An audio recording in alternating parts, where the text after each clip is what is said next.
जैसे मैंने बताया कि औरतों में तो भूत भूत आने लगते हैं, पुरुषों में ये है कि शरीर का कोई अंग बेकार ऐसा हो जाता है जहाँ कि वो हिस्सा काम करना बंद सा कर देता है, काम भी करता रहे तो बड़ा। तो इस एंग्जाइटी को कैसे आदमी झेलेगा?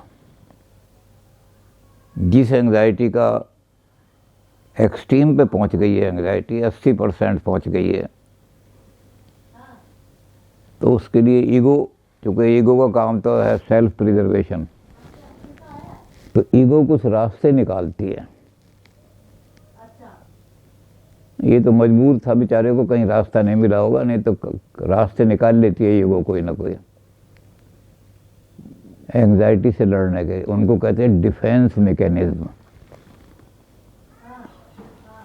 हमारी एंग्जाइटी कन्वर्शन में ना बदल जाए, हमारी हिस्ट्री साइकोसोमेटिक डिजीज भी बन जाती हैं।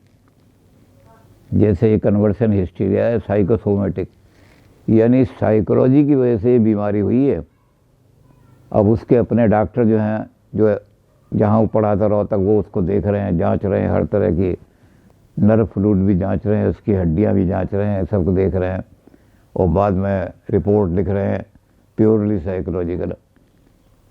तो इस तरह का वो आदमी जो है, उसे जब कहीं ये चीज़ नहीं मिलती, साइकोलॉजिकल नहीं मिलती, तो ईगो क्या करती है, ईगो चेंज करने की कोशिश करती है, उससे एंग्जाइटी को किसी तरह दूर करने की। इसके लिए ईगो बहुत सारे मैकेनिज्म निकालती है, तरह तरह के मैकेनिज्म निकालती है। इसमें सबसे कॉमन मैकेनिज्म है, बड़ा कॉमन जिसको कहते हैं, उसको हम कहते हैं कैथारसिस। अब जैसे वो हमारे पास रहा डॉक्टर और उसने अपनी सारी स्टोरी 3 या 4 दिन में हमें सुनाता रहा कि मामी ने कैसा व्यवहार किया मेरे साथ, सौतेली माँ ने कैसा व्यवहार किया, तो उसकी आधी एंग्जाइटी तो उसी से दूर हो गई और आधी जो है वो डॉक्टर जो भी करता है, डॉक्टर उसको ठीक जैसे करता है। तो कैथारसिस में आदमी को बहुत ज़रूरी चीज़ पड़ती है। कैथारसिस वो लोग करते हैं जो बड़े बड़े सन्यासी हैं, स्वामी हैं, ये चेले की बात सुनते हैं। चेला दुखी होकर गुरु के चरणों में आके लेट जाता है और रोता है, गुरु के चरणों में आकर सिर रख दिया मैंने, अब क्या चिंता। तो ये डॉक्टर नहीं होते ये जो हैं, लेकिन साइकोलॉजिस्ट बड़े ज़बरदस्त होते हैं। इसको कहते हैं पैसिव लिसनर। ये दुख सुन लेते हैं दूसरों का, खूब सुनते हैं। उसको कहा बेटा क्या चीज़ है, आजा कमरे में, आ गया, बैठ गया। अब इसमें कल हम एक बात कर रहे थे कि हमारे हिंदुस्तान में फ्रायड तो भगवान को मानता नहीं और वैसे भी वहाँ रिलीजन को ज़्यादा नहीं। हमारे हिंदुस्तान में ये समस्या नहीं आती। क्यों नहीं आती? क्योंकि हमारे यहाँ ये होता है कि भगवान के आगे जाके रो लो, भगवान को वो मानते नहीं। अगर वो भगवान को मानने लगे तो आधी तकलीफें उसकी, वहाँ के आधी बीमारियाँ, अमेरिका की और जर्मनी की और यूरोप की आधी बीमारियाँ दूर हो जाएं। तो हमारे यहाँ कैथारसिस यूँ हो जाता है। लेकिन सबसे बड़ा कैथारसिस जो होता है साहित्य में होता है। जो ट्रेजिडी राइटर हैं, जो राइटर ट्रेजिडी लिखते हैं, वो अपने जीवन की सारी एंग्जाइटी को किसी कहानी के रूप में या किसी ढाल करके ऐसा लिखते हैं कि उसको पढ़ते पढ़ते लोगों की आंखों में आंसू आ जाते हैं, रोने लगते हैं। हाँ, अब वो sweetest songs are those which come of the saddest heart. हमारे सबसे प्यारे गीत कौन से होते हैं? जो टूटे हुए दिल से निकलते हैं, जो दुखी दिल से जो निकलने वाली आवाज़ है। तो ऐसा साहित्य जिनको लिखना पढ़ना आता है, वो साहित्य की ऐसे की रचना करके कैथारसिस कर देते हैं सारा। वो सारी जो एंग्जाइटी एक जगह इकट्ठी हो गई है, वो किसी एक जगह पे इकट्ठी नहीं होने देते उसको। वो एंग्जाइटी फिर सर्कुलेट होती रहती है और फिर निकल जाती है किसी तरह से। इसी तरह से हम दूसरे और तरीके भी हैं। एक तरीका है रैशनलाइजेशन, एक होता है रीजनिंग और एक होता है रैशनलाइजेशन। रीजनिंग में तो हम सही आर्गूमेंट देते हैं अपने किसी चीज़ के लिए, लेकिन रैशनलाइजेशन में क्या होता है, हम we find bad argument for to explain a particular fact. राजनीति में रैशनलाइजेशन ज़्यादा होता है।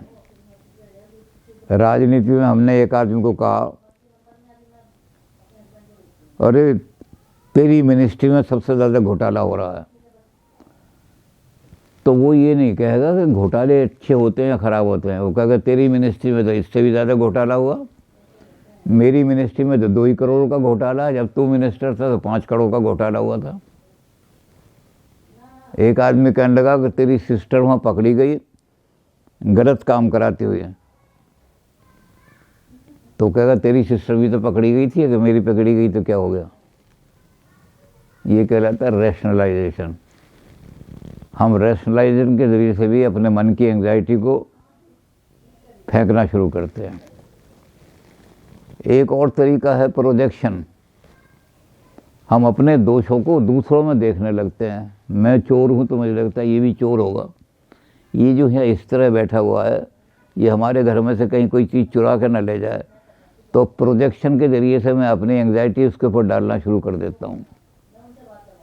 अब वो चोर है या नहीं है, लेकिन मुझे वो चोर दिखाई देता है। फ्रायड ने ऐसी बहुत एग्जाम्पलें दी हैं बीमारों की। एप्पल को वहाँ जर्मनी में बड़ा अच्छा सेब माना जाता है, तो एक आदमी जो था वो किसी के पास जाकर गया, उसने उसको एप्पल दिए। अब वो एप्पल जो दिए उसने जाकर के, तो वो जिसको एप्पल दिए उसके मन में बड़ी तरह तरह की बातें रहती थी, उसने प्रोजेक्शन किया।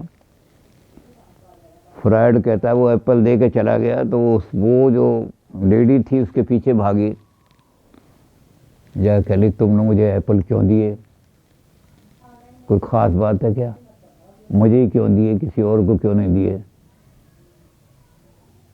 तो वो उस आदमी ने कहा मेरे एप्पल वापस कर दे सारे, यानी मैंने दिए तुझे हेल्प के लिए, लेकिन तेरे अंदर जो चोरी की वृत्ति थी या तेरे अंदर जो गलत काम की वृत्ति थी कि पैसे जो दिए जाते हैं किसी की सहायता के लिए नहीं दिए जाते, बल्कि उसके पीछे ही होता है कि ये मेरे साथ कोई गलत काम करने के लिए मुझे फंसाने के लिए पैसे दे रहा है। तो ये प्रोजेक्शन जो है, इससे भी आदमी की उसकी जो इच्छा है वो कुछ ना, इन सबको बहुत सारे डिफेंस के मैकेनिज्म दिए हैं उसने कि हम किस किस तरह से अपनी एंग्जाइटी को टालते हैं। ईगो जो है मैकेनिज्म चुनती है, ईगो ढूंढती है कि कौन से मैकेनिज्म को कहाँ प्रयोग करूं, क्योंकि ईगो का काम ही प्रिजर्वेशन है, सेल्फ प्रिजर्वेशन। आदमी पागल हो जाए, आदमी मर जाए, आदमी को साइकोसोमेटिक डिजीज़ हो जाती हैं। 2-3 डिजीज़ हैं ऐसी, जैसे ब्लड प्रेशर है, वो ज़्यादा चिंताओं में होती है तो ब्लड प्रेशर हो जाता है, और वो जब ज़्यादा बढ़ जाए तो हैमरेज भी हो जाता है, हार्ट अटैक भी हो जाता है। तो ब्लड प्रेशर कोई फिजिकल डिजीज़ नहीं है, ब्लड प्रेशर साइकोसोमेटिक है। यानी आप अगर उसको ऐसी दवाई देंगे जो मेंटली उसको शांत कर दे थोड़ा सा, तो ब्लड प्रेशर डाउन आ जाएगा। इसी तरह से अल्सर है, अल्सर का कोई इलाज नहीं है दुनिया के अंदर। अल्सर जो बीमारी है वो क्योंकि बायोलॉजिकल बीमारी नहीं है, साइकोसोमेटिक है। चिंताएं ज़्यादा रहती हैं उस समय आप खाना खा रहे हैं, एंगर में आप खाना खा रहे हैं, आपको क्रोध रहता है हर वक्त बड़ा, और उसमें खाना खा रहे हैं, तो खाना सेल्स हैं, स्टमक के सेल्स वो डैमेज हो जाते हैं, और फिर उसमें डैमेज होने के बाद ये होता है कि उनका कोई इलाज नहीं, क्योंकि स्टमक को बदला नहीं जा सकता। तो ये हो जाता है कि सारी ज़िंदगी ये नमक नहीं खाएगा, मिर्च तो खा ही नहीं सकता।